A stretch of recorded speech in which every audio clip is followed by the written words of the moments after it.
मुंहिंजो हितां ॻोठ कचे ते 25 किलोमीटर ओलह तरफ़ ॻोठ मुंगट आहे। घोड़े ते ईंदो आहियां, हींअर मूं वटि घोड़ी आहे, हफ़्तो हिते ई रहंदो आहियां, छंछरु शाम जो ॻोठ वेंदो आहियां ऐं सूमरु सुबुह जो वरी ईंदो आहियां स्कूल।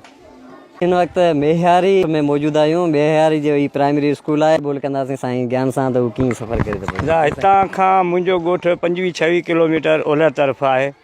रोड कोन्हे, कचो रस्तो आहे। ऐं 2013 खां हिते ई ड्यूटी करे रहियो आहियां, कॾहिं पैदल कॾहिं उठ ते। हिन वक़्तु मूं वटि घोड़ी मौजूदु आहे जंहिं ते आउं स्कूल अचां वञा थो। ऐं राह जी बि सहूलियत ठीकु आहे। उन हिसाब सां पंध जे सहूलियत ते न हुअण जे करे, गाॾी जी सवारी न हुअण जे करे घोड़े ते स्कूल ईंदो वेंदो आहियां।